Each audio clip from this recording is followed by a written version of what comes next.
বিষধর সাপ Russell's viper. দেশের বিভিন্ন জেলায় এই সাপ যেন এক নতুন আতঙ্কের নাম হয়ে উঠেছে।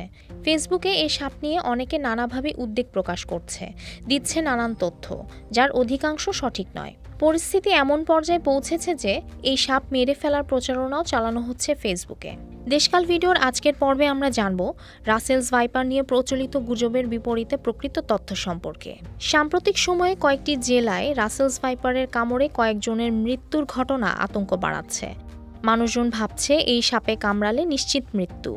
এর যে চিকিৎসা আছে এবং চিকিৎসা নিলে সুস্থ হওয়া যায় সেটা অনেকে জানেন না বলেই আতঙ্ক মাত্রা ছাড়িয়েছে। স্থানীয়ভাবে চন্দ্রবোড়া বা উলুবোড়া নামে পরিচিত সাপটিই মূলত রাসেলস ভাইপার। দেশের উত্তর পশ্চিমাঞ্চলের পদ্মা তীরবর্তী কয়েকটি জেলা ও চরাঞ্চলে এর দেখা মিলছে।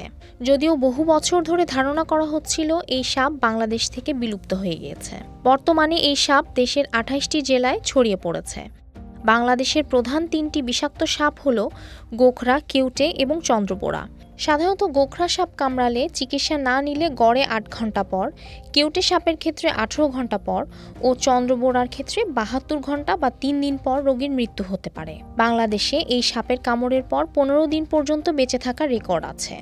সোশ্যাল মিডিয়ায় দাবি করা হচ্ছে রাসেলস ভাইপার সাপ মানুষ দেখলে দূর থেকে তেড়ে এসে কামড় দেয়। এই সাপের কোনো অ্যান্টিভেনম নেই বাংলাদেশে এবং মৃত্যুর হার ৮০% বেশি। এসব তথ্য ভিত্তিহীন দাবি করে বেসরকারি সংস্থা deep ecology and snake conservation ফাউন্ডেশনের পরিচালক ইফতেখার মাহমুদ বলেন, রাসেলস ভাইপার তেড়ে এসে কামড় দেয় না। এই সাপ খুবই ধীরগতির এবং একটানা দীর্ঘপথ পাড়ি দিতে পারে না। শরীর ভারী হওয়ায় তারা তেড়ে এসে কামড় দেয়, এই তথ্য সঠিক নয়। সাপে কামড়ানোর পর প্রথম ১০০ মিনিট খুব গুরুত্বপূর্ণ। ওই সময়ের মধ্যে সঠিক চিকিৎসা দেয়া গেলে রোগী সুস্থ হয়ে উঠতে পারেন। এই প্রজাতির সাপের কামড়ের কিছুক্ষণ পরই ওই স্থানে তীব্র ব্যথা অনুভূত হয়। ব্যথার পাশাপাশি সেখানে দ্রুত ফুলে যায় এবং ঘণ্টাখানেকের মধ্যে দংশিত স্থানের কাছে শরীরের আরও কয়েকটি অংশ আলাদাভাবে ফুলে যায়। দ্রুত চিকিৎসা না করা হলে নিম্ন রক্তচাপ, কিডনি অকার্যকর হওয়া সহ বিভিন্ন ধরনের শারীরিক সমস্যা তৈরি হতে পারে। রাসেলস ভাইপার নিয়ে আতঙ্কিত না হয়ে সচেতনতা বাড়াতে হবে। সাপে কামড়ালে যা মেনে চলতে হবে তা হলো, দংশিত অঙ্গ নাড়াচাড়া করা যাবে না, পায়ে দংশনে বসে পড়তে হবে, হাঁটা যাবে না, হাতে দংশনে হাত নাড়াচাড়া করা যাবে না, হাত পায়ের গিঁট নাড়াচাড়ায় মাংসপেশির সংকোচনের ফলে বিষ দ্রুত রক্তের মাধ্যমে শরীরে ছড়িয়ে গিয়ে বিষক্রিয়া ঘটতে পারে। আক্রান্ত স্থান সাবান দিয়ে আলতোভাবে ধুতে হবে কিংবা ভেজা কাপড় দিয়ে মুছে দিতে হবে। ঘড়ি, অলংকার বা তাবিজ থাকলে খুলে ফেলতে হবে।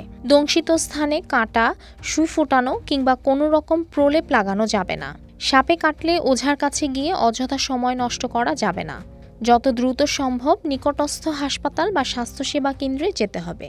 আতঙ্কিত না হয়ে নিকটস্থ সরকারি হাসপাতালে গিয়ে অ্যান্টিভেনম নিতে হবে।